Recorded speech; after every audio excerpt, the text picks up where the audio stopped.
ഇറാനെതിരെ ആക്രമണം ശക്തമാക്കിയിരിക്കുകയാണ് അമേരിക്ക. ഇറാനെതിരായ സൈനിക നടപടി നീളുമെന്നാണ് US പ്രസിഡന്റ് ഡൊണാൾഡ് ട്രംപ് വ്യക്തമാക്കുന്നത്. നടപടി 4 ആഴ്ച വരെ നീണ്ടേക്കാം.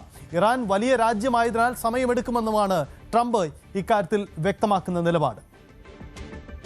Combat operations continue at this time in full force, and they will continue until all of our objectives are achieved. We have very strong objectives. They could have done something 2 weeks ago, but they just couldn't get there. ഇതിനിടെ ഇറാനെതിരായ സൈനിക നടപടിയുടെ ചില സുപ്രധാനമായ ദൃശ്യങ്ങളും US സേന പുറത്തുവിട്ടിട്ടുണ്ട്. B-2B bomber ഉപയോഗിച്ച് ഇറാന്റെ സൈനിക ശേഖരം തകർക്കുന്ന ദൃശ്യങ്ങളാണ് പുറത്തുവിട്ടത്.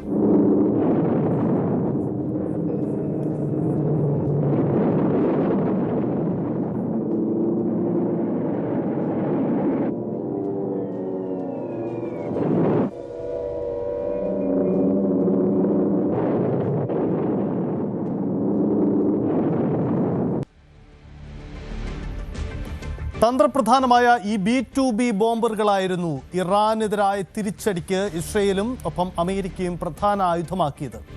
ബങ്കറുകൾക്കടിയിൽ പോലും ഒതുങ്ങിയിരിക്കുന്നവരെ അവരുടെ സൈനിക ശേഖരങ്ങൾ, ആയുധ ശേഖരങ്ങളൊക്കെ തകർക്കാൻ വേണ്ടി അതീവ പ്രഹരശേഷിയുള്ള B-2B ബോംബറുകൾക്ക് കഴിയുന്നു. 30-ലധികം ഇത്തരം ബോംബറുകൾ ഉപയോഗിച്ചുകൊണ്ടാണ് ഖമനേയിയുടെ കൊലപാതകം, വധമടക്കമുള്ള നിർണായക സൈനിക നീക്കത്തിന് ഇസ്രയേലിന് കഴിഞ്ഞത്. എന്തായാലും ഖമനേയിയുടെ വധത്തിന് പിന്നാലെ പശ്ചിമേഷ്യയിൽ ഇറാന്റെ തിരിച്ചടി തുടരുന്നു എന്നതാണ് ഇപ്പോഴത്തെ സാഹചര്യം. മിസൈൽ ആക്രമണത്തിൽ ജെറുസലേമിൽ 9 പേർ മരിച്ചു, നിരവധി പേർക്ക് പരിക്കേറ്റു. ഇസ്രയേലിൽ ഈ മാസം 12 വരെ അടിയന്തരാവസ്ഥ നീട്ടിയിട്ടുമുണ്ട്. ഗൾഫ് മേഖലയിലും ആക്രമണം തുടരുകയാണ്.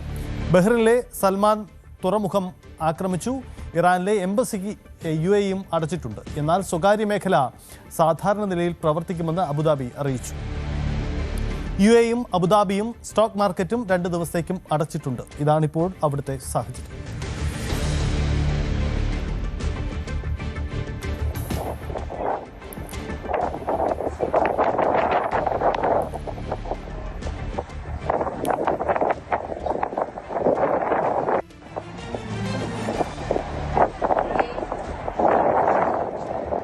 അജയ് സുധാ ബിജു ചേരുന്നുണ്ട്. അജയ്, പശ്ചിമേഷ്യയുടെ പൊതുവായ പ്രശ്നങ്ങൾ, അത് ഗൾഫ് രാജ്യങ്ങൾ ഉണ്ടാക്കുന്ന പ്രതിസന്ധി ഒട്ടും ചെറുതല്ല. പ്രത്യേകിച്ച് മലയാളികൾ അടക്കമുള്ള ഇടങ്ങളിലാണ്. അവിടെ ആശങ്കപ്പെടുന്ന പല കാര്യങ്ങളും പുറത്തു വരികയും ചെയ്യുന്നുണ്ട്. ഇപ്പോൾ ഇറാന്റെ തിരിച്ചടി പശ്ചിമേഷ്യയിൽ പൊതുവിൽ ഉണ്ടാക്കുന്ന സാഹചര്യം എന്താണ്? എന്ത് മറുപടിയാണ് ഇക്കാര്യത്തിൽ ഇസ്രയേലും ഒപ്പം അമേരിക്കയും നൽകുന്നത്? തീർച്ചയായിട്ടും ഇപ്പോൾ കഴിഞ്ഞ ദിവസം ഞായറാഴ്ചയായിരുന്നു. ഇപ്പോൾ അതിനുശേഷം വിപണി ഉൾപ്പെടെ തുറന്ന ഈ തിങ്കളാഴ്ച വലിയ രീതിയിലുള്ള ഒരു പ്രത്യാഘാതങ്ങളാണ് നിലവിലുള്ള ഈ ആക്രമണങ്ങൾ, അതിൻ്റെ ഒരു ഫലങ്ങൾ എല്ലാം കാത്തിരിക്കുന്നത്. നമുക്ക് അതിലേക്ക് വരാം. അപ്പോൾ അതിനു മുൻപേ ഈ ഒരു സംഘർഷങ്ങൾ അത് ഇപ്പോഴും രൂക്ഷമായി തന്നെ തുടരുകയാണ്. ഇപ്പോഴുള്ള ഏറ്റവും പുതിയ അപ്ഡേറ്റ്സ് നോക്കുകയാണെങ്കിൽ ഇറാൻ ഈ മേഖലയിലുള്ള UK ഒരു സൈനിക കേന്ദ്രത്തിനെയും ആക്രമിച്ചിട്ടുണ്ട്. ഈ മേഖലയിലുള്ള സൈപ്രസ് എന്ന് പറയുന്ന ഒരു ദ്വീപിൽ ഉണ്ടായിരുന്ന UK എയർബേസിനെയാണ് ആക്രമിച്ചത്. ഇവിടെ ചെറിയ രീതിയിലുള്ള നാശനഷ്ടങ്ങൾ ഉണ്ടായിട്ടുണ്ട് എന്നാണ് മനസ്സിലാക്കാൻ സാധിക്കുന്നത്. പക്ഷേ ഇതിൽ UK ഭാഗത്തു നിന്ന് ഇതുവരെ പ്രതികരണം ഉണ്ടായിട്ടില്ല. ഈ മേഖലയിലെ ഒരു പ്രതിനിധി തന്നെയാണ് ഇക്കാര്യം സ്ഥിരീകരിച്ചിട്ടുള്ളത്. സൈപ്രസിന്റെ ഒരു ഔദ്യോഗിക സ്പോക്സ് പേഴ്സൺ ഇത് മാധ്യമങ്ങളോട് വിശദീകരിക്കുകയായിരുന്നു. അതുപോലെ തന്നെ മറ്റ് പ്രധാനപ്പെട്ട ഈ ആക്രമണത്തിന്റെ ഒരു ഏറിയ പങ്ക് നടക്കുന്നത് ഈ പശ്ചിമേഷ്യയിൽ ഇപ്പോൾ ലെബനനിലേക്ക് ഈ സംഘർഷത്തിന്റെ ഒരു തോത് വ്യാപിച്ചിട്ടുണ്ട് എന്നതാണ്. അതായത് ഈ ലെബനൻ ഇതുവരെ ഈ യുദ്ധത്തിൽ അധികം ഇടപെടാതെ ഒന്ന് മാറി നിൽക്കുകയായിരുന്നു. പക്ഷേ ഈ ഹെസ്ബുള്ള ഗ്രൂപ്പ് ഇറാന് പിന്തുണയുമായി പിന്നീട് ഇസ്രായേലിനെ ആക്രമിച്ചതോടെയാണ് ഈ പ്രശ്നങ്ങൾ തുടക്കമിട്ടത്. കഴിഞ്ഞ ദിവസം ഇസ്രായേലിലുള്ള പല പ്രദേശങ്ങൾ കേന്ദ്രീകരിച്ചും ഇവരുടെ ഈ ഹെസ്ബുള്ള ഗ്രൂപ്പിന്റെ ആക്രമണം ഉണ്ടായിരുന്നു. പ്രധാനമായിട്ടും ഹൈഫ മേഖലയിലുള്ള ഇവരുടെ ഒരു സൈനിക ക്യാമ്പ് കേന്ദ്രീകരിച്ച് ഈ ഹെസ്ബുള്ള ഗ്രൂപ്പ് ആക്രമണം നടത്തി. ആ ഹൈഫ സൈനിക കേന്ദ്രത്തിൽ ചെറിയ രീതിയിലുള്ള നാശനഷ്ടങ്ങൾ സംഭവിച്ചിട്ടുണ്ട് എന്നതാണ് സൂചന. പക്ഷേ ഇസ്രായേൽ ഇത് സ്ഥിരീകരിച്ചിട്ടില്ല. ഇസ്രായേൽ വ്യക്തമാക്കുന്നത് ചില ഈ ഹെസ്ബുള്ള ഗ്രൂപ്പുകൾ ചില മിസൈലുകൾ ഇസ്രായേലിന് നേരെ തൊടുത്തുവിട്ടെങ്കിലും അതെല്ലാം നിർവീര്യമാക്കി എന്നതാണ് ഇസ്രായേലിന്റെ അവകാശവാദം. പക്ഷേ ഈ ആക്രമണം അത് കടുത്ത രീതിയിൽ തന്നെ ഇസ്രായേൽ നോക്കിക്കാണുന്നുണ്ട്. അതിന് ഒരു തിരിച്ചടി കൊടുക്കാൻ തന്നെ അവർ ഇപ്പോൾ തുനിഞ്ഞിട്ടുണ്ട്. ഇതിൻ്റെ ഭാഗമായിട്ട് ഈ ലെബനനിലുള്ള പല പ്രദേശങ്ങൾ കേന്ദ്രീകരിച്ചും ഇവർ ആക്രമണം നടത്തുന്നുണ്ട്. പ്രധാനമായിട്ടും അവരുടെ തലസ്ഥാനമായിട്ടുള്ള ബെയ്ററ്റ്, അതുപോലെ തന്നെ മറ്റ് പ്രദേശങ്ങളിലേക്കും എല്ലാം ആക്രമണം നടത്തിയിട്ടുണ്ട്. ഇപ്പോൾ ബെയ്ററ്റിൽ ആക്രമണം കടുത്തത് കാരണം അവിടെ നിന്ന് ആയിരക്കണക്കിന് ജനങ്ങൾ നഗരം വിട്ട് പുറത്തേക്ക് പൊയ്ക്കൊണ്ടിരിക്കുകയാണ്. നിരവധി കുടിയേറ്റക്കാരുണ്ട്. ഇത് കാരണം ഈ മേഖലയിൽ ഇപ്പോൾ കടുത്ത ഗതാഗത കുരുക്കും രൂപപ്പെടുന്നുണ്ട്. മാത്രമല്ല, ഇസ്രായേൽ ആർമി ഔദ്യോഗികമായി തന്നെ ലെബനന്റെ തെക്ക് ഭാഗത്തുള്ള ഗ്രാമങ്ങളോട് പൂർണ്ണമായിട്ടും ഒഴിഞ്ഞു പോകണമെന്ന് ആവശ്യപ്പെട്ടിട്ടുമുണ്ട്. അപ്പോൾ ഇത് കാരണം അവിടെ വലിയൊരു പ്രതിസന്ധി നിലനിൽക്കുകയാണ്. എന്നാൽ ലെബനനിലെ ഭരണകൂടം ഇതിൽ പൂർണ്ണമായിട്ടും ഈ ഹെസ്ബുള്ള ഗ്രൂപ്പിനെ കുറ്റപ്പെടുത്തുന്ന ഒരു നിലപാട് അവർ സ്വീകരിച്ചിട്ടുള്ളത് നമുക്ക് കാണാൻ സാധിക്കും.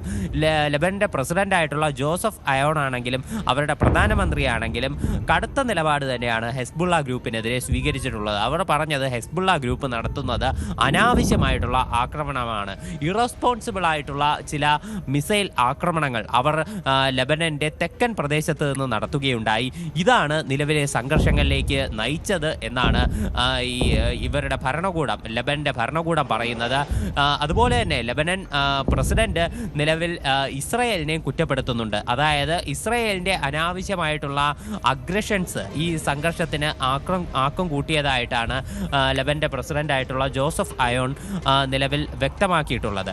അതുപോലെ തന്നെ മേഖലയിൽ മറ്റ് രാജ്യങ്ങളിലേക്ക് നിലവിൽ സംഘർഷം വ്യാപിച്ചിട്ടുണ്ട്. അപ്പോൾ അമേരിക്കയുടെ ഭാഗത്തു നിന്നുള്ള ഒരു കാര്യം നമ്മൾ ആദ്യം നോക്കുകയാണെങ്കിൽ US പ്രസിഡന്റ് ഡൊണാൾഡ് ട്രംപ് നിലവിൽ വ്യക്തമാക്കിയിട്ടുള്ളത് 4 ആഴ്ചകൾ കൂടി ഈ സംഘർഷം നീളാൻ സാധ്യതയുള്ളതായിട്ടാണ്. അതായത് ഇറാൻ പോലെ ഒരു വലിയ രാജ്യത്തെ എളുപ്പം പരിധിയിൽ കൊണ്ടുവരിക എളുപ്പമല്ല. പക്ഷേ അവരെ ഇപ്പോൾ ഈ ഒരു 4 ആഴ്ച തുടരുന്ന സംഘർഷത്തിലൂടെ അവരെ ഏറെക്കുറെ ഒന്ന് പിടിച്ചു കെട്ടാൻ സാധിക്കും എന്നതാണ് ട്രംപ് വ്യക്തമാക്കുന്ന ഒരു കാര്യം. നമ്മളിനി ഇറാനിലേക്ക് കാര്യങ്ങൾ നോക്കുകയാണെങ്കിൽ ഇറാനിൽ നിലവിൽ വലിയ രീതിയിലുള്ള ഒരു ഭരണ പ്രതിസന്ധി നിലനിൽക്കുന്നുണ്ട്. അവർ അത് പലതരത്തിലും അവർ അത് പരിഹരിക്കാനുള്ള ശ്രമങ്ങൾ നടത്തുന്നുണ്ടെങ്കിലും അതൊന്നും പര്യാപ്തമായ കാര്യമല്ല. ഇപ്പോൾ അലി ലാരിജാനി എന്ന് പറയുന്ന അവിടുത്തെ സെക്യൂരിറ്റി കൗൺസിൽ നേതാവിൻ്റെ നേതൃത്വത്തിലാണ് ഭരണ നിർവഹണമെല്ലാം ചെറിയ രീതിയിൽ നടന്നുകൊണ്ടിരിക്കുന്നത്.